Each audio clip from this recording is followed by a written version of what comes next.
Isso é fato e é real. Dou o que doer. É uma grande realidade. E infelizmente os carnais, eles prejudicam, irmãos. Eles contaminam os espirituais que não vigiam. Tem que ter o carnal no nosso meio? Tem que ter, irmãos. É necessário que eles estejam em nosso meio. Mas os espirituais têm que andar em espírito e viver em espírito, para que não se tornem contaminados pelos tais. Paulo chega ao ponto, irmãos, de dizer que há determinados irmãos que nós não temos que ter comunhão nenhuma com eles, nem cumprimentar, nem dar bom dia, nem boa tarde, nem paz do Senhor, nem nada disso. Só olhar para ele, sabe? Porque é carnal. Só faz aquilo que não agrada a Deus. Só age de forma irreverente diante de Deus. Isso prejudica a igreja. Prejudica, irmãos. E eu não estou preocupado se vai doer, se alguém vai gostar, se não vai gostar. Eu vou falar a verdade, irmão. O problema é dos senhores e das senhoras. Mas eu vou continuar agradando meu Deus. Não estou preocupado com ninguém aqui não. Com cara feia, se vai. Não estou preocupado com ninguém. Já estou começando assim hoje para os irmãos entenderem. Porque nós temos que ter responsabilidade com aquilo que é do Senhor. E se é uma coisa que esse texto traz, irmãos, é algo que comoveu a vida de alguém, que fez com que, irmãos, nós temos que entender, com que quase todo um continente fosse evangelizado. A rainha de Sabá, ela contaminou a África, irmãos, com aquilo que ela viu na casa de Salomão. Hoje, se você parar para analisar, quando eu vi certa feita Israel convocando os judeus para retornarem para Jerusalém, irmãos, o que descia de avião da África para Jerusalém não é brincadeira não. Porque alguém certa feita foi num lugar, viu, ouviu, compreendeu tudo aquilo e começou a falar do Deus de Israel. Porque viu, porque ouviu. Sabe por que esses crentes estão vazios hoje, irmãos? Porque nós não damos para o povo aquilo que o povo quer. O povo quer enxergar se Deus está no ambiente. O povo quer ouvir se Deus verdadeiramente fala no ambiente. Mas como que vem e ouve? Esses dias atrás eu trouxe ensino falando que nós temos que tomar posse da nossa casa espiritual, porque existe o demônio que ele quer tirar de nós. Primeira visão. Segundo, ele era mudo. O poder da oração, o poder da expressão. Por quê? Porque o povo que entra por essas portas, pastora Fátima, eles querem ver e ouvir. E ninguém pode oferecer algo visível bom para alguém se ele não enxerga. Porque a Bíblia diz que um cego não pode conduzir outro cego. Como que as pessoas vão entrar por aí para receberem Jesus como Salvador? Com a forma que os senhores e as senhoras procedem diante de Deus.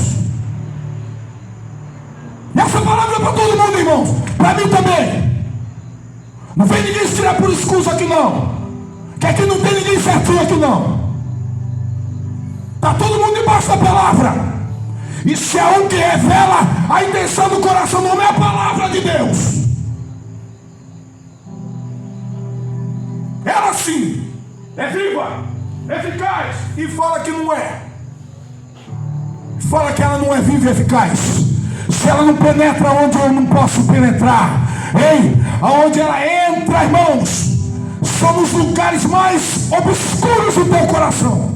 E aí Deus conhece. Aí não adianta mostrar que é perfeito, porque não é não. Não adianta achar que é o pão da boca, que está tudo bem, não. Eu sou um cara que erro diariamente.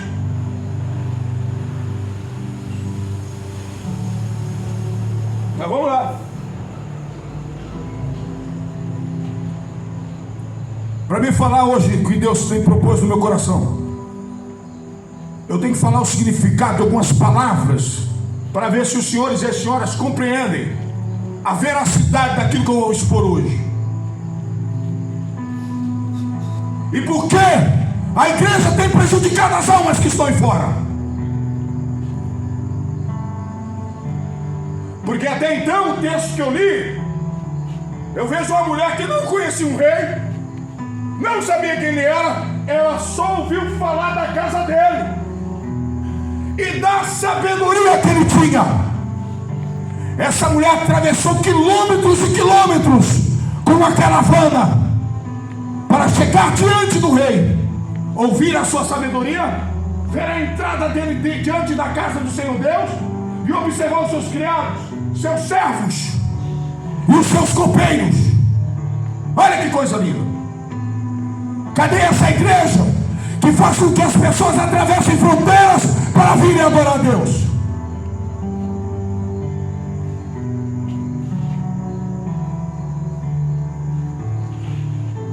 Água para mim, por favor. Alguém lê para mim Hebreus capítulo de número 12, versículo 28, em alto e bom tom, para nós começarmos.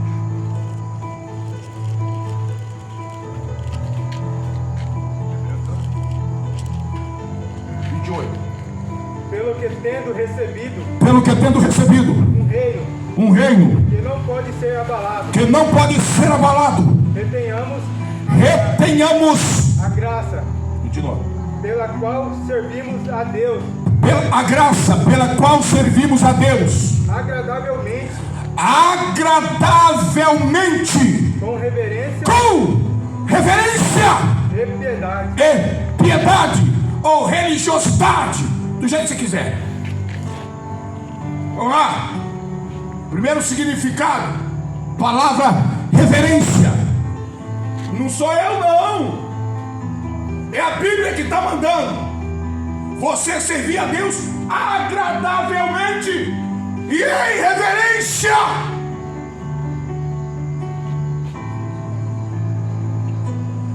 A palavra reverência significa, para os que não sabem, é a ação de demonstrar respeito.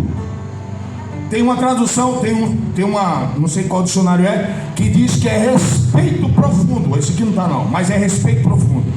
É a ação de demonstrar respeito profundo, é humildade em relação a algo ou alguém que é considerado sagrado. Opa! Ou importante. Mas primeiro, traz-nos a referência do que é sagrado. O que é reverência?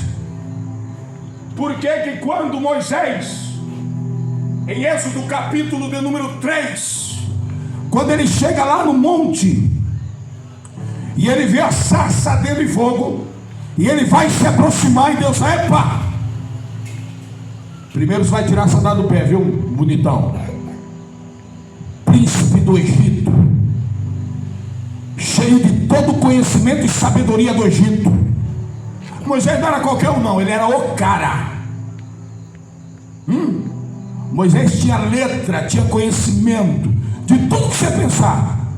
As ciências mais desenvolvidas da época do Egito, no Egito, Moisés tinha conhecimento. Astrologia, medicina, filosofia, tudo que você pensar, arte da guerra, tudo Moisés tinha conhecimento. Mas quando ele chegou diante de Deus, o conhecimento dele não valeu nada. Tira a sandália do pé. Aqui não tem porque você tem dinheiro, não tem porque você é isso, tem porque você é aquilo. Aqui, primeira coisa que manda aqui é reverência, respeito profundo. Aleluia. Glória a Deus. Porque a terra que tu estás é terra santa. Glória a Deus. Aleluia. Primeiro ponto: reverência, respeito profundo, servir a Deus agradavelmente e com reverência ou em reverência. Agora olha para você, como que você está servindo a Deus? Porque a palavra reverência, o respeito profundo, aí eu pego você em tudo, porque ela engloba tudo. Aí é tudo, irmãos. Aí não tem meio termo, não tem desculpinha daqui, não tem desculpinha dali, não tem justificativa aqui, justifica ali. Porque por Deus você não vai ter justificativa. Quem aqui pode se justificar diante de Deus? Levanta a mão. Quem é o bonitão aqui? Que tem coragem de se justificar diante de Deus? Quem? Cadê? Cadê o tal? Cadê a tal? Ah, Deus, hoje eu não pude ir no culto, porque hoje eu tive que fazer tal coisa. Quem aqui pode fazer isso diante de Deus? E Deus vai aceitar? Fala para mim, irmãos. Quem pode falar para Deus aqui agora, nesse ambiente, dizer: Deus, eu cheguei atrasado no domingo hoje no culto, porque a minha filhinha fez cocô na fralda, eu tive que trocar ela e tive que voltar para refazer a roupinha dela, e por isso eu cheguei atrasado. Quem pode? E acha que Deus vai aceitar a sua justificativa? Quem aqui? Cadê? Quem pode se justificar do seu atraso hoje? Quem, irmãos? Quem pode se justificar, irmãos? Cadê? Quem aqui pode? Quem de nós podemos fazer isso aqui? Apresentar uma justificativa plausível diante de Deus, que Ele possa reconhecer a sua justificativa. Cadê o? Eu queria conhecer esse tal perfeito na terra. Cadê um? Senhor, hoje, pela misericórdia de Deus, eu não pude ir. Quem? Quero conhecer. Mostra para mim um aqui que tem essa condição e prova para mim que eu estou errado de cobrar. Prova, irmãos. Eu dou o meu lugar aqui para você, ou para o senhor, ou para a senhora ensinar aqui, e eu vou sentar para ouvir e vou aprender, porque eu estou errado. E aí Deus vai pesar o meu ensino e o teu, porque a balança dele é fiel. E se pesar para um lado, como ele disse lá naquele dedo que escreveu na parede de Daniel, ele vai fazer comigo e com qualquer um. Pesado foste e achado em falta foi encontrado. Sabe por quê? Esse povo que está aí, ó, é o povo do Deus eterno. E a Bíblia diz que ele castiga, açoita a quem ele ama. E se ele está permitindo falar assim hoje, é porque ele ama os senhores. E você devia estar com a sua alma alegre e não murmurando. Reverência. Primeiro eu estou só lendo o significado, depois nós vamos entrar no mérito das coisas, só para nós entendermos. Reverência. Alguém lê para mim João capítulo 2 versículo 17.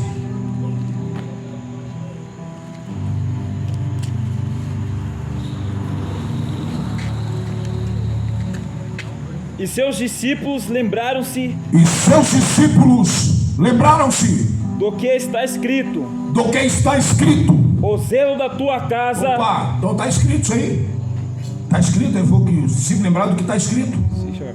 O zelo da sua casa. Peraí, o zelo do quê? Zelo da onde? é o zelo de um ambiente construído pelas mãos de um homem. É isso, pastor Fátima? O zelo da sua casa me devorará. Me devorará. Sabe de quem eu estou falando nesse texto aí? Jesus, quando entra no templo, junta a mesa dos cambistas, a cadeira, faz umas arrogue e tome-lhe cordada no lombo. Hã? Não fui eu, não. Foi o Senhor Jesus.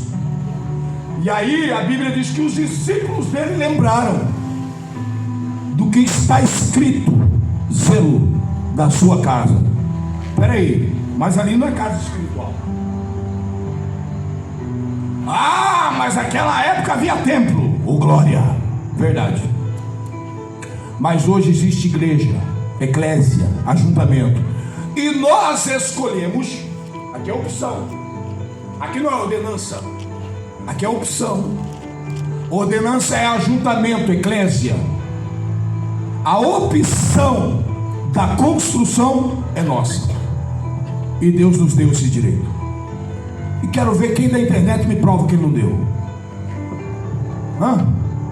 Deus nos deu esse direito de construirmos, edificarmos. Todavia, a presença dele não se faz aqui dentro. Se todos os crentes saírem daqui, Deus não está nesse ambiente. Tem gente que fala assim: antes de você chegar, Deus já estava nesse lugar. Mentira. Mentiroso. Estava nada. Deus só chega quando o primeiro cristão chega, porque chega nele. Ele é templo e morada do Espírito Santo. Chegou o primeiro crente, chegou a presença de Deus, porque Deus habita nele. Aí chegou a presença de Deus. Mas enquanto não tem ninguém aqui, Deus não está aqui. Os negócios de se você chegar aqui, Deus já estava aqui. Conversa fiada.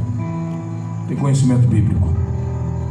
Agora, Deus nos deu esse direito de estabelecermos um local. Tanto é que nós vamos perceber, estar apercebidos, mediante a palavra de Deus, que na igreja primitiva, muitas das casas, residências, estavam as igrejas. Ou seja, aquela casa também era dada por igreja, local onde os crentes se reuniam para salmodiar, para testemunhar, para profetizar.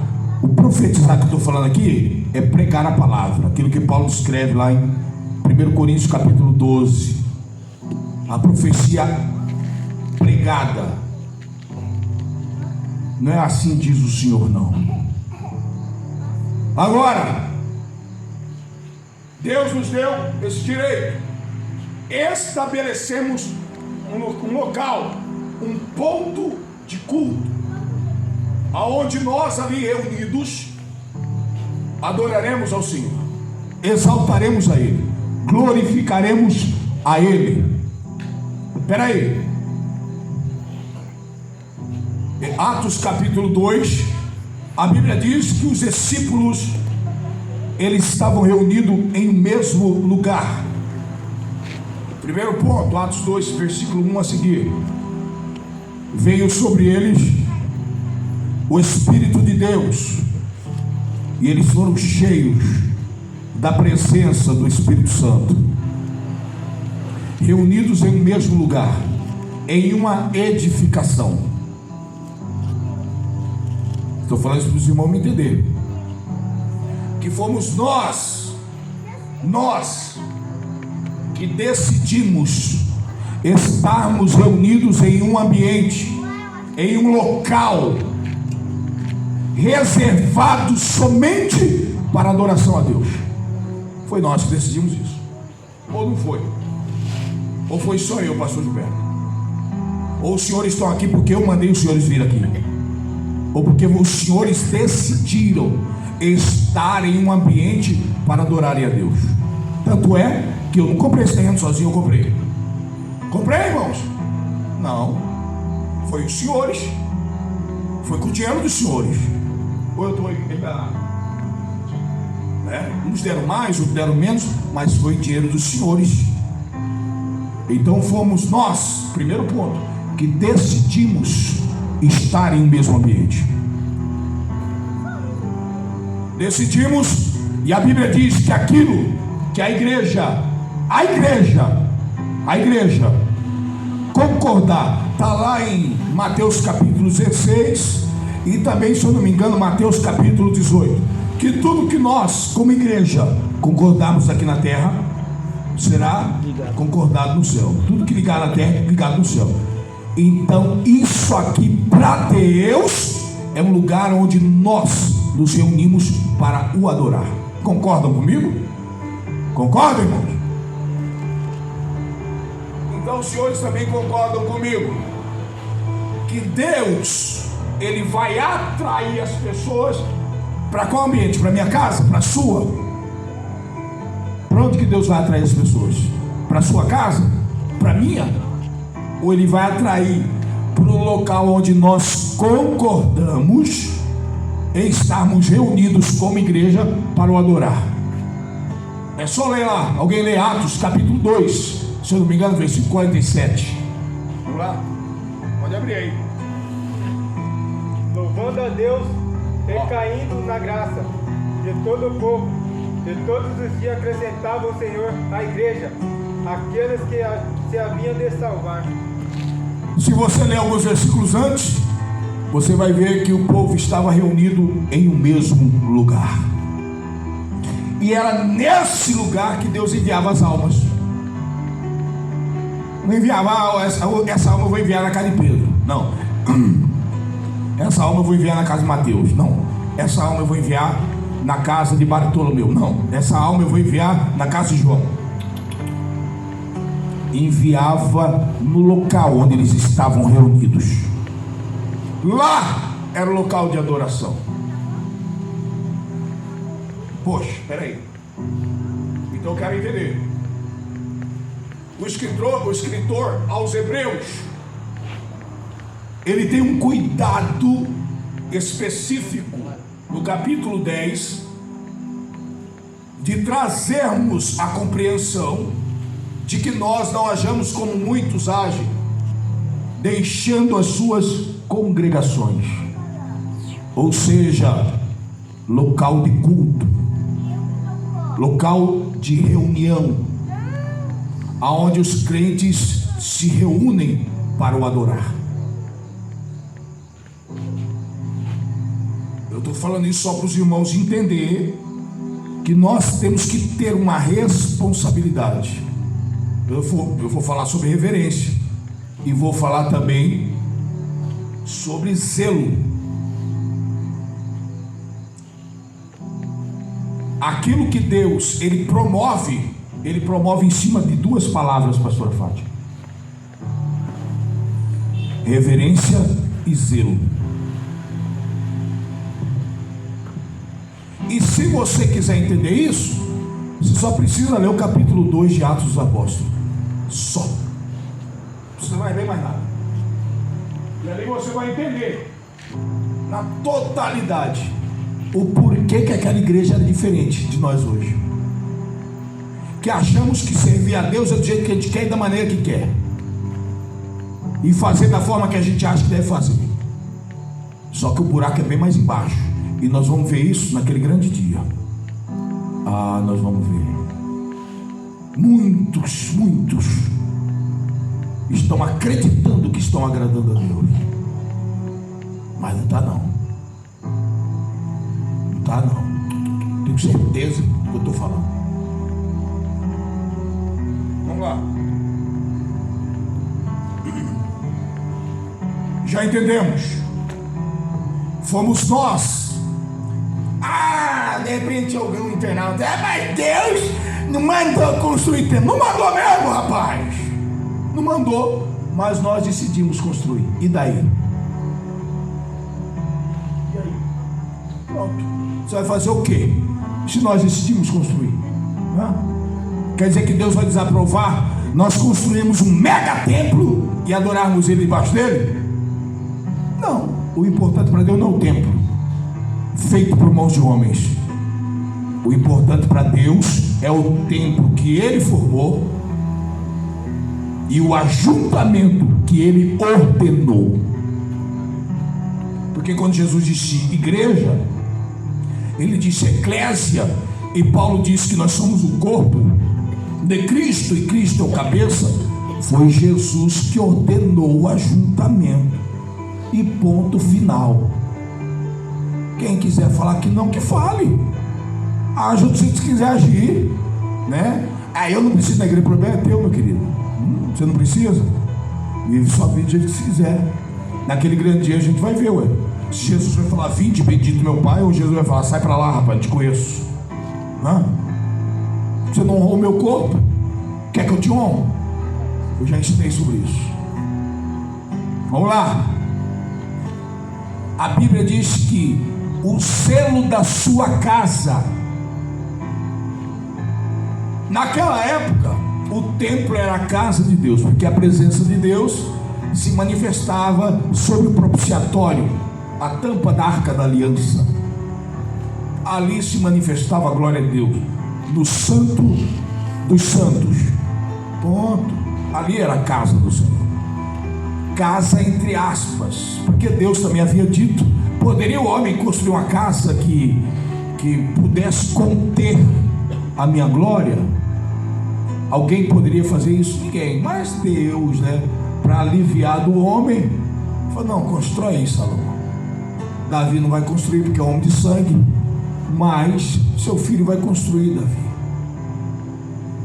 E assim foi feito. Não porque Deus queria que isso acontecesse. O tabernáculo, ele é a figura do nosso corpo como templo perfeito de Deus. Já também dei ensino sobre isso.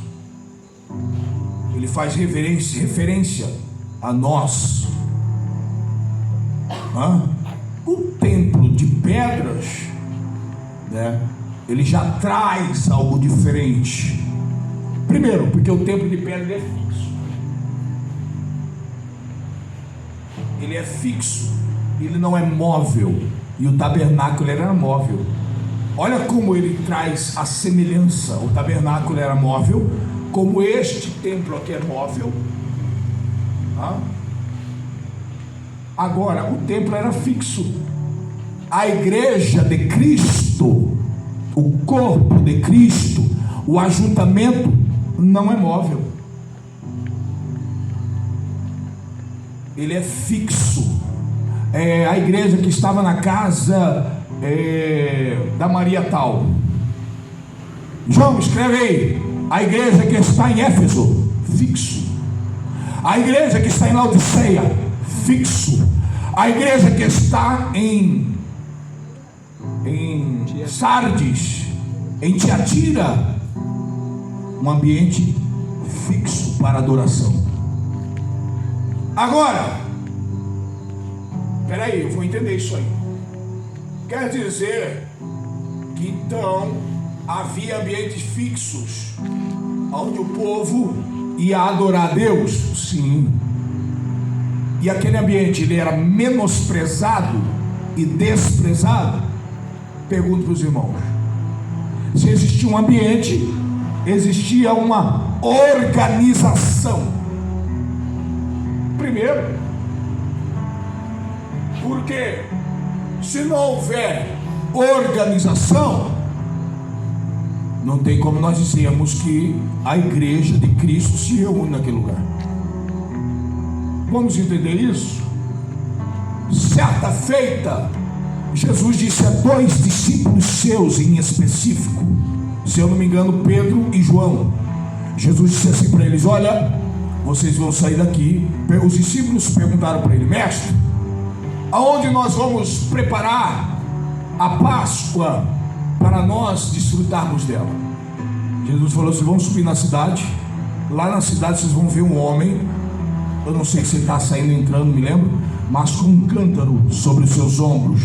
Seguiu, e aonde ele entrar, entrai vós também. E a Bíblia diz que o homem entrou numa casa, os discípulos entraram e disseram para o dono da casa: o mestre nos mandou, dizendo que aqui tem um ambiente para nós desfrutarmos da ceia. E a Bíblia diz que aquele homem apresentou um cenáculo mobiliado, preparado, organizado, para aquele momento. Aí nós achamos e acreditamos que as coisas de Deus é de qualquer jeito. Mas se nós observarmos, Deus no passado matou homens,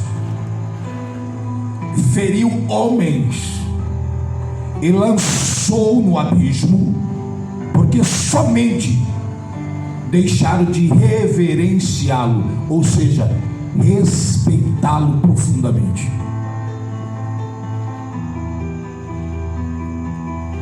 E eu quero entender uma coisa: esse Deus mudou? Deve ter mudado. Esse Deus mudou demais, porque agora a gente faz do jeito que quer, age da maneira que quer. É uma bagunça, irmãos, uma bagunça. Líder fala, não honra a liderança, desrespeito mas vai ter o dia. Vai o dia. Sabe qual é a minha alegria, irmãos? É de saber que Deus um dia vai cobrar de todos nós. Essa é a minha alegria. Seu irmão tem noção, eu sou desajuizado. Vocês estão com um pastor que é meio desajuizado. Eu falei para minha mãe esse dia, eu falei: eu estou orando para Deus pegar os meus 2 irmãos e eu. Estou chorando, falando: Deus faz justiça, trata, pesa na balança, pesa de mim, mas pesa os 2 também. E os que for achado em falta, eu não quero nem saber quem é. Põe a mão, pesa a tua mão. Mas eu pedi para começar por mim. Vocês acham que quando eu oro pela igreja eu não peço para Deus pesar a mão, para começar por mim? Para aqueles que estão negligenciando, fazendo de qualquer maneira, prejudicando a obra do Senhor. Vocês acham que eu não peço não, irmão? Vocês acham que eu não tenho coragem para isso? Para pedir para Deus tacar o dedo na minha ferida, me botar de cama? Sabe por que eu faço isso? Porque eu amo a obra do Senhor. E Deus é minha testemunha. Ele é minha testemunha.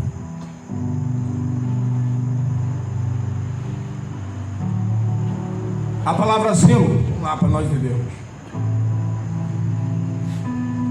E por esses dias vocês vão ver Deus tratando comigo e com meus irmãos, aqueles que tiverem falta. Vocês vão ver. Já falei com minha mãe. E eu não tenho medo de falar não. Deus mandou falar, eu falo. Vou lá e falo para ela: Deus mandou falar isso para a senhora, acabou.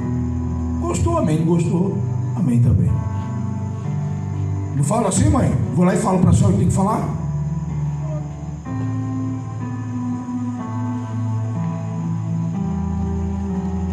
Vamos lá. A palavra, cadê? Zelo. Olha só. Zelo significa grande cuidado e preocupação que se dedica a alguém ou algo.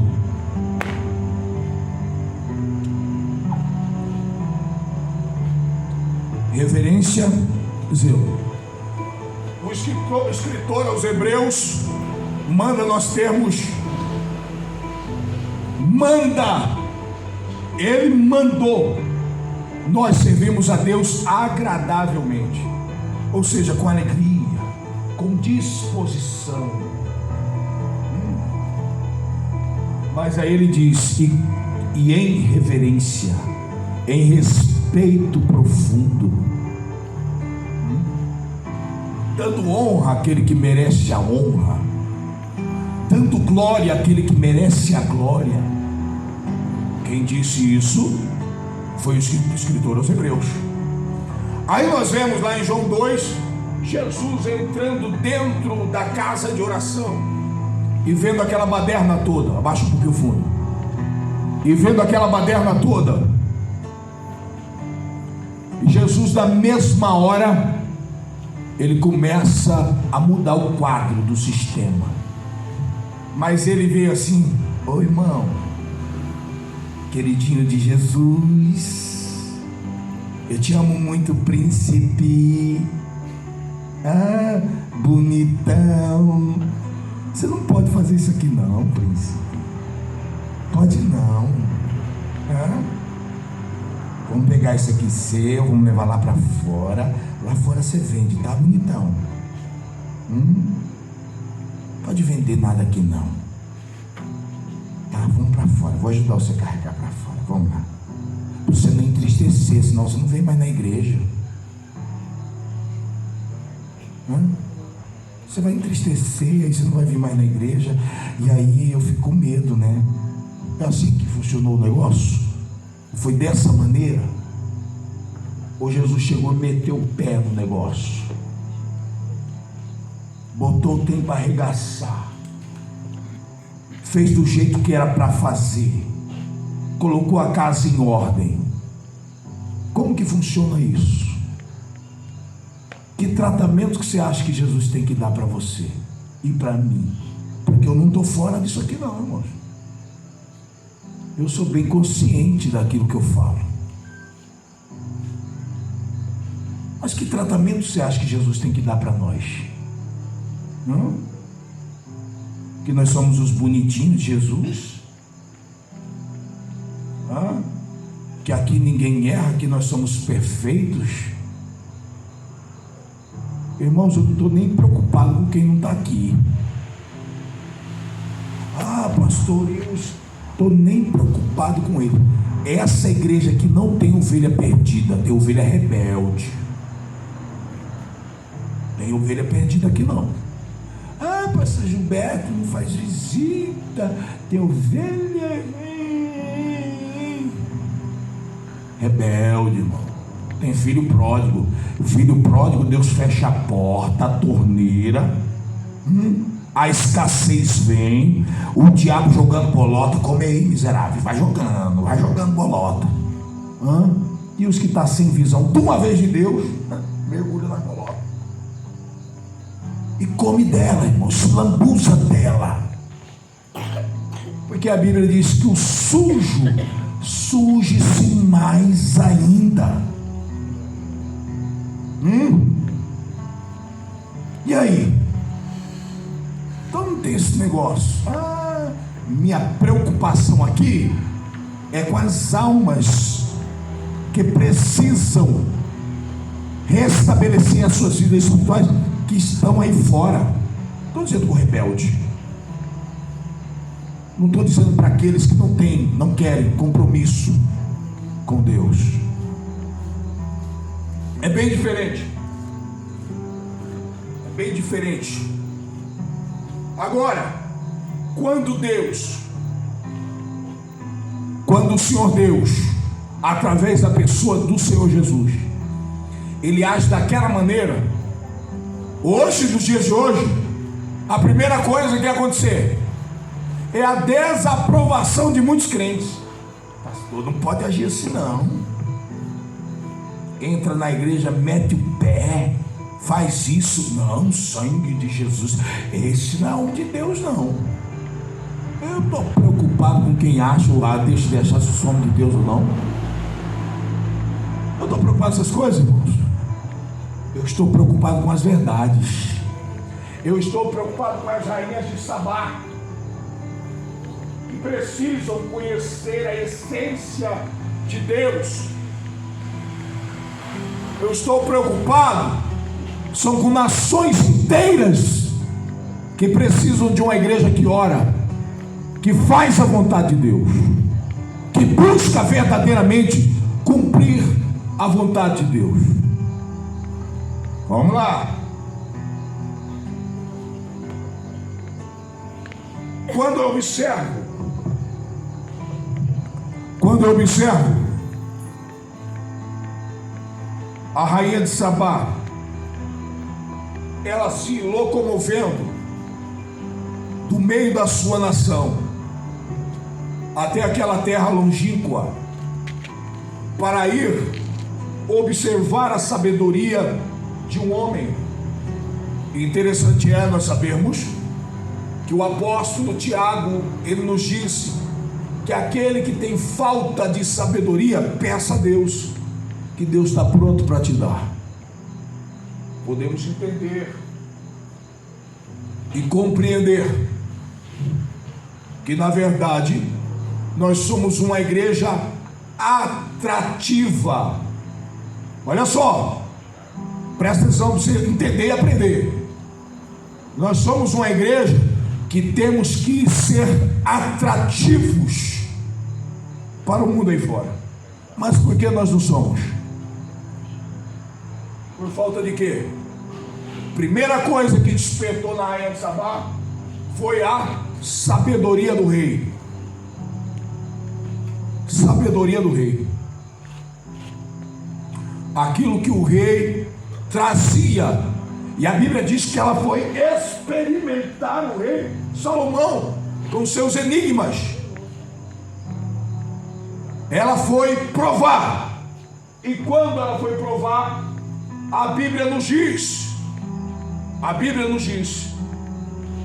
que ela viu e ouviu, e ela foi tomada por tudo aquilo que ela viu e ouviu, porque ela foi provar a sabedoria de um rei. Olha aqui para mim, que sabedoria que nós temos, que alguém está vindo aqui para provar a tua sabedoria.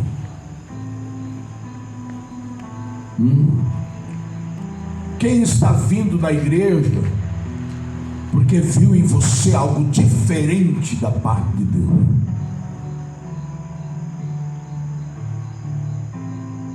Qual rainha de Sabá que você atraiu para esse ministério? Cadê a alma que você ganhou, que está até hoje do teu lado, servindo o Senhor Jesus? Irmãos, não vou falar para minha glória não, mas para a glória de Jesus, para a glória do Senhor Jesus. Eu falo é para a glória do Senhor Jesus. Depois que eu me coloquei como pastor, somente para o ato de ensinar e de orar pela igreja, eu deixei de produzir almas. E estou produzindo salvos, eu creio assim, porque eu ensino para homens serem salvos, então eu tenho que produzir salvos. Eu quero que os irmãos me entendam, quem salva é Jesus, né? Ele que salva, mas ele deu o poder do ensinamento aos homens. Nós que temos que ensinar, para que os irmãos permaneçam na condição de salvo. Aquele que perseverar até o fim será salvo. E a Bíblia manda, e além de tudo a Bíblia ainda manda os senhores honrar aqueles que ensinam, suprir em tudo aqueles que ensinam. Por quê?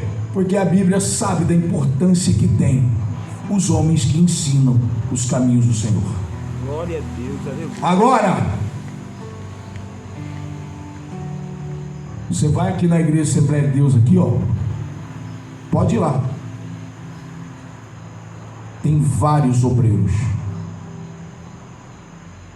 Obreiros, evangelistas hoje, que pela misericórdia de Deus, eu e a minha esposa, irmão Edson de Camargo, ganhamos para Jesus, cuidamos, zelamos e ensinamos. Não é só um não, irmãos. Tem pessoas em Barra do Garças.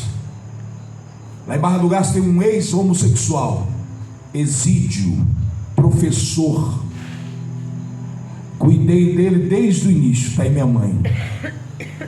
Desde o início. Cuidei, zelei. Está lá. Crente. Fora outros e outros. Casa em recuperação então. Vixe, eu tenho um monte de filho na fé. Homens que eu cuidei, ensinei e zelei. Se é para me gloriar, eu me glorio em Cristo Jesus.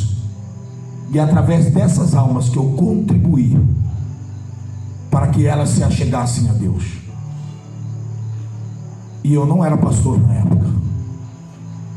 Fui líder, fui obreiro, mas eu conquistei muitas almas para o Senhor Jesus.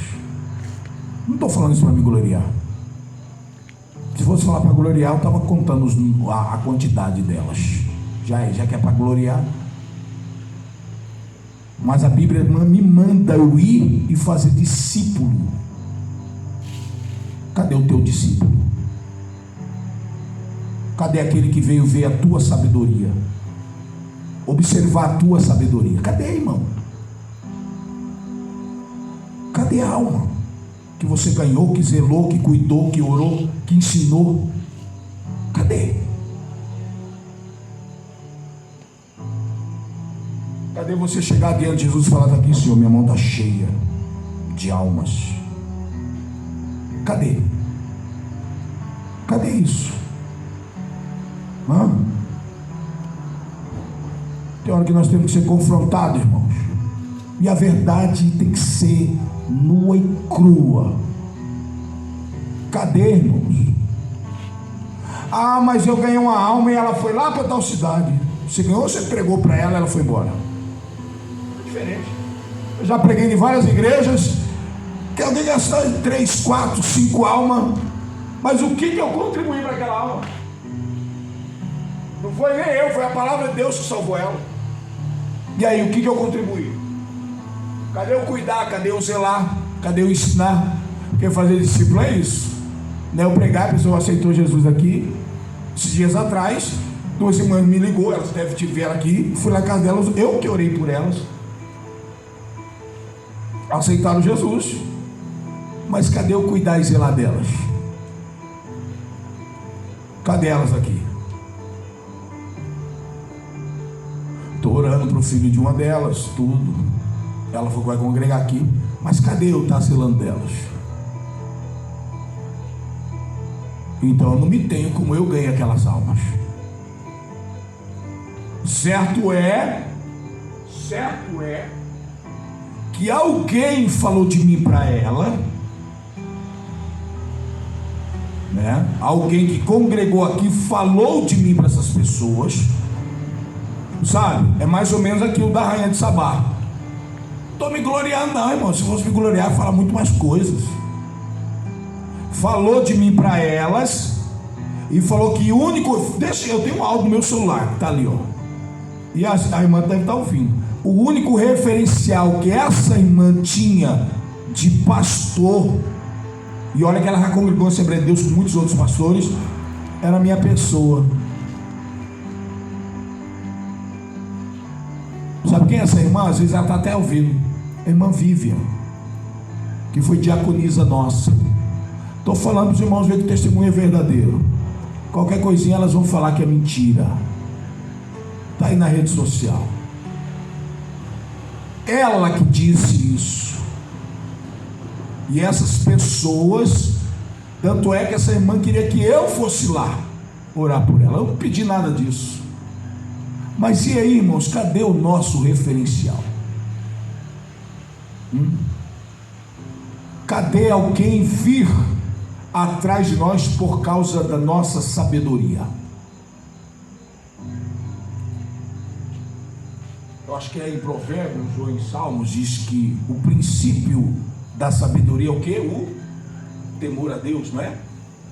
E a palavra temor ali é respeito profundo.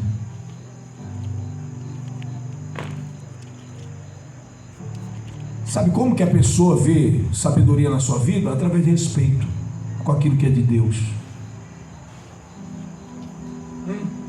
Sabe por que a gente não consegue ganhar um vizinho nosso para Jesus? Sabe por quê? Porque eles não veem em nós respeito profundo.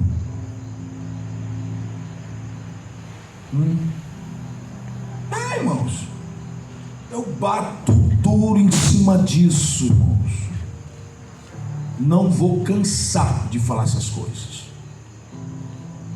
Não vou cansar de cobrar dos senhores e das senhoras. Não vou cansar. Depois eu vou até pedir eu vou mostrar um áudio para os irmãos de um sonho que um pastor teve,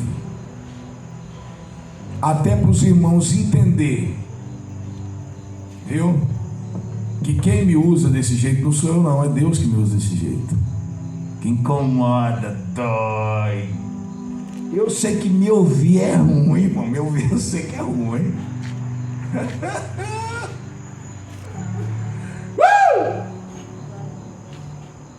Mas para mim o mais importante é quando eu vejo que Deus está se agradando.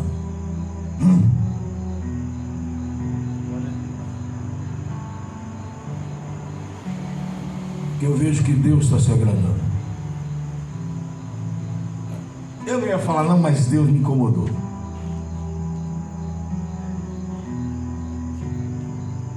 Quantos domingos atrás que aconteceu um negócio com o papai e mãe? Quantos domingos atrás?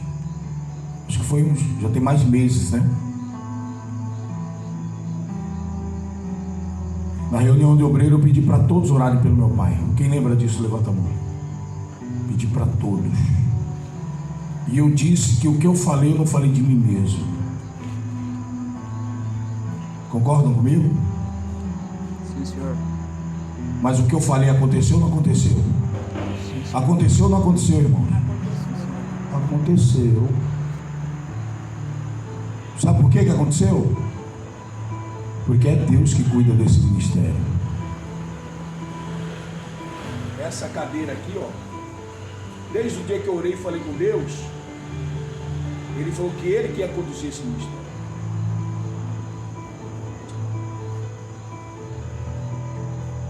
Ele falou que Ele ia conduzir esse ministério. E aqui eu não tenho medo de falar nada que Deus manda falar. Nada, nada, nada. Sabe por quê? É Ele que se responsabiliza. Não sou eu não. Não sou eu não. É Ele.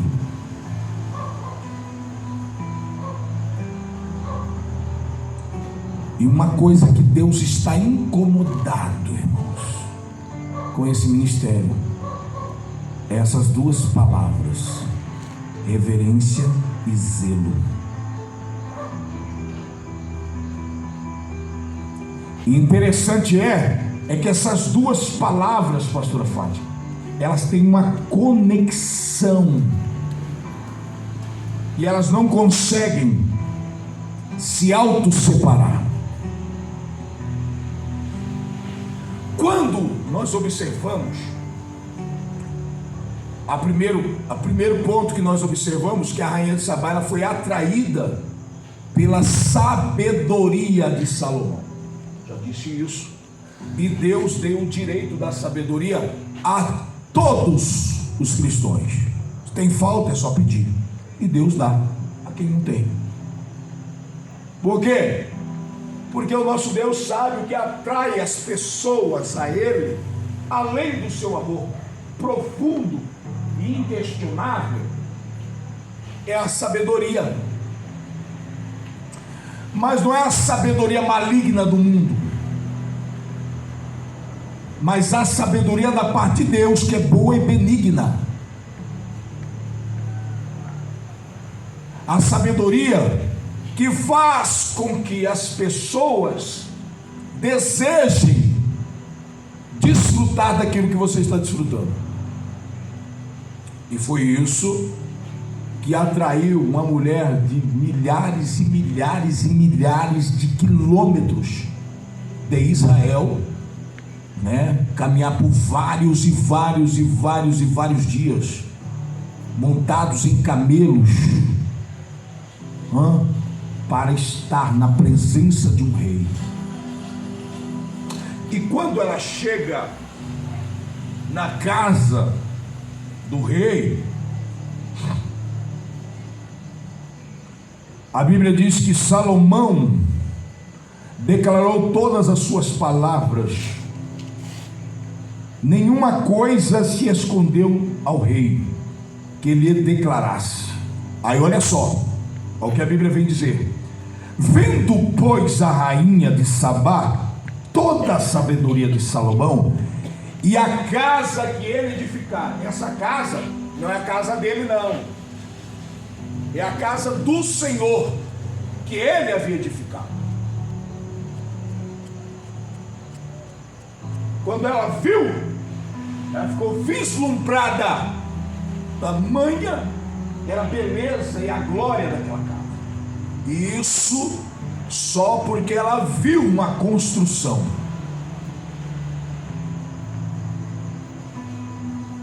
Aí a Bíblia diz assim: vendo pois, aí diz assim, a casa que edificara, aí diz, ó, e a comida da sua mesa.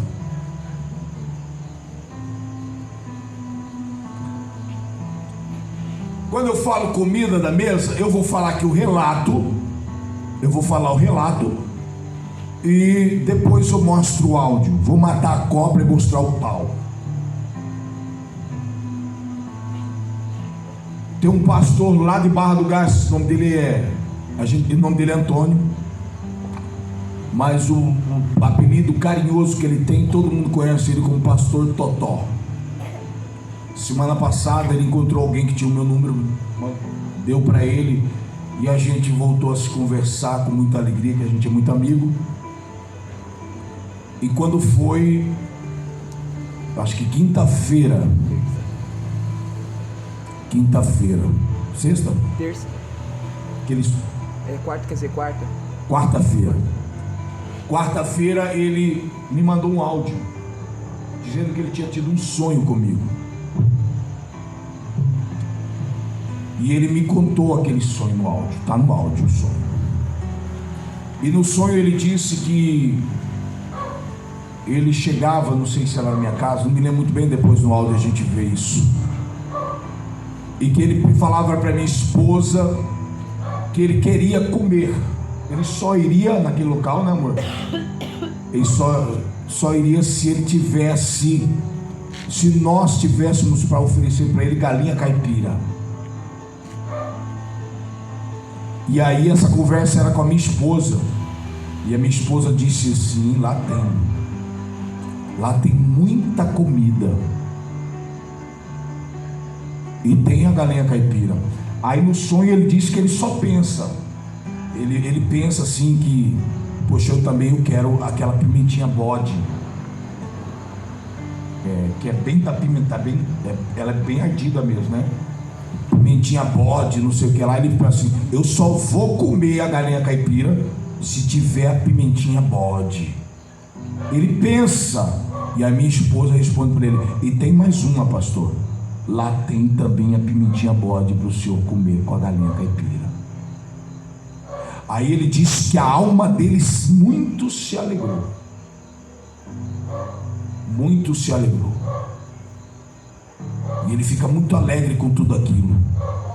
Aí eu mostro para ele assim, eu chamo ele assim, a gente mostra, porque chamamos ele para ver as edificações, para trabalhar nas edificações, naquilo que a igreja estava construindo. Mas não é construção disso aqui não, irmãos. Construção espiritual, que é o melhor ainda. E aí diz que a gente começa a levar ele vê muita coisa. E aí quando ele acha que acabou, eu falo para ele assim: não acabou ainda não, pastor. Vem aqui que eu quero te mostrar mais construções. Aí ele fala assim: pastor, e o senhor me levou a um lugar muito alto. Muito alto. Quando chegou nesse lugar assim, eu olhei de cima assim, eu vi aquele lugar lindo, maravilhoso, as campinas. Aí o senhor me mostrava assim, falava assim: ainda tem gente que acha isso feio.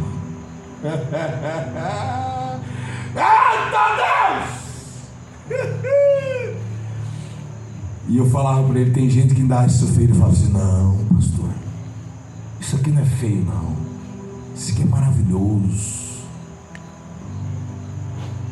Aí diz que ele, porque ele passou pelo Covid, agora por último ele teve um infarto, né? E ele no sonho disse que ele lembrava tudo isso, queria se entristecer. Mas aí quando ele viu aquele lugar lindo, maravilhoso, que a alma dele se alegrou. Ele falou: nossa, pastor. E eu falava para ele assim: tem muito mais. Mas tem gente que acha isso feio. Quando eu ouvi o áudio, na hora eu comecei a chorar. Falei: eita Deus.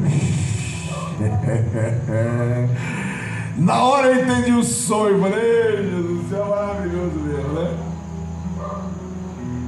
Primeira coisa, comida. Aqui, ó, o texto diz que ela observou a comida na mesa do rei. Irmão, não foi um, nem dois, nem três pessoas que já veio nessa igreja só para ouvir palavra no culto da palavra com sinais.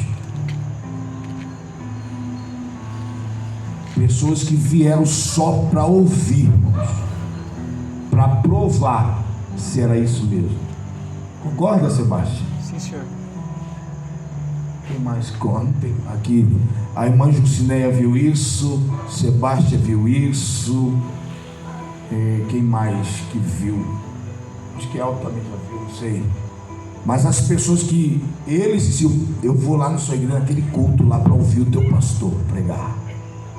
Não é assim, Sebastião? Sim, senhor. Teve um jovem que veio aqui muito inteligente, é Marcos, Ederson, um que vinha de bermuda, sentava aqui no canto assim, e depois do culto ele ficava conversando comigo, sugando. Ele fala: pastor, eu fico maravilhado quando o senhor está ensinando, porque o seu olho até brilha. E ele era desigrejado, e aqui ele vinha, sentava, colocava a nádega dele numa poltrona aí, e o culto inteiro desfolhando Bíblia e ó, se alimentando. Um bocado de conhecimento. Por causa do conhecimento. Comida na mesa. Quem lembra o último dia que Sebastião pregou aqui, que Deus usou a boca dele falando assim? Quando eu vi o sonho, eu falei para ele: a palavra que você disse lá, que Deus confirmando. Ele falou assim: não vai faltar comida neste lugar. Quem lembra disso? Levanta a mão.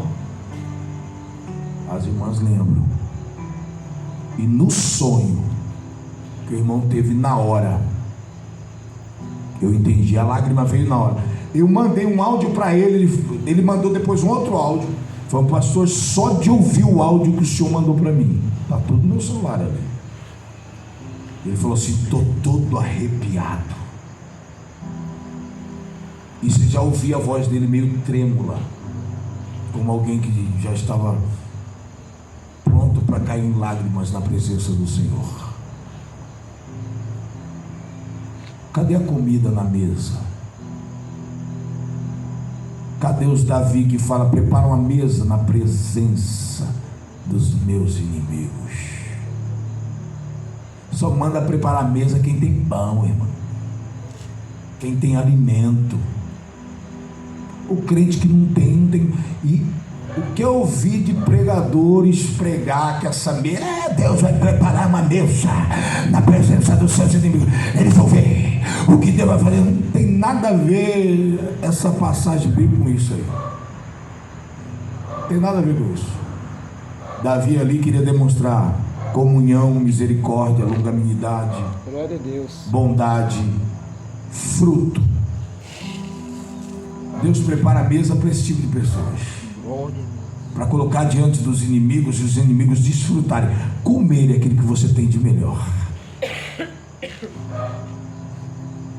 Aquela mulher, ela observou, a primeira coisa que ela observou: comida. Às vezes a gente acha que tem conhecimento bíblico, e eu vou longe agora aqui. Isso aqui, sem reverência e sem Sem reverência. e sem zelo, você não tem nada. Nada. Porque o Espírito de Deus, ele se revela. O Espírito de Deus, ele ama. Eu comecei a orar diferente. Eu comecei a chorar diferente na presença de Deus. Porque eu falei para o Espírito Santo de Deus que agora eu quero ter uma intimidade com Ele. Eu quero algo a mais com Ele. Se eu não tinha, agora eu quero, de qualquer jeito. Falei, eu falo para Ele, eu tenho falado com Ele. E eu tenho percebido que o inimigo, ele quer se levantar, porque ele não quer que eu continue assim.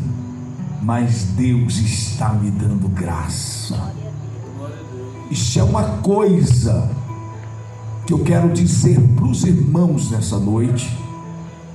É que Deus, ele se auto-revela, até sem oração nenhuma, quando ele enxerga essas duas coisas no homem: reverência e zelo.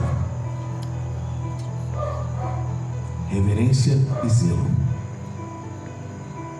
São duas coisas que está faltando no meio do povo de Deus: reverência e zelo.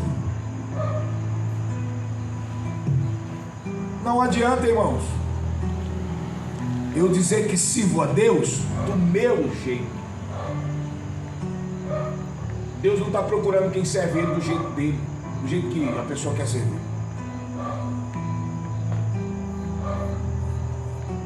Vai procurar para quê, gente assim, irmãos? Você está querendo servir do seu jeito? Não, eu quero quem sirva do meu jeito. Interessante. A pastora Anabela leu Malaquias capítulo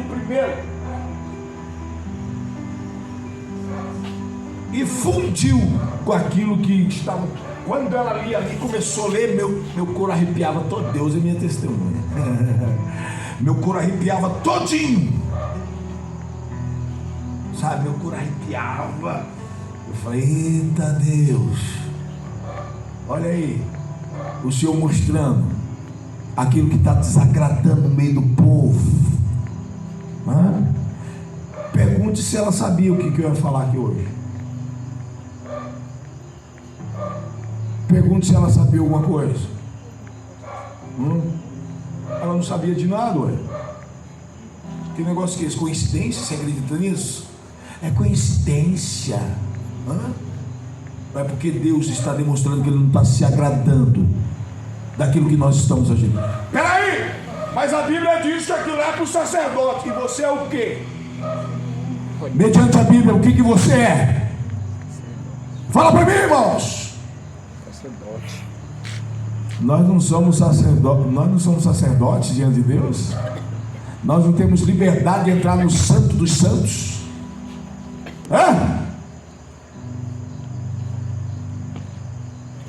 Então quer dizer que Deus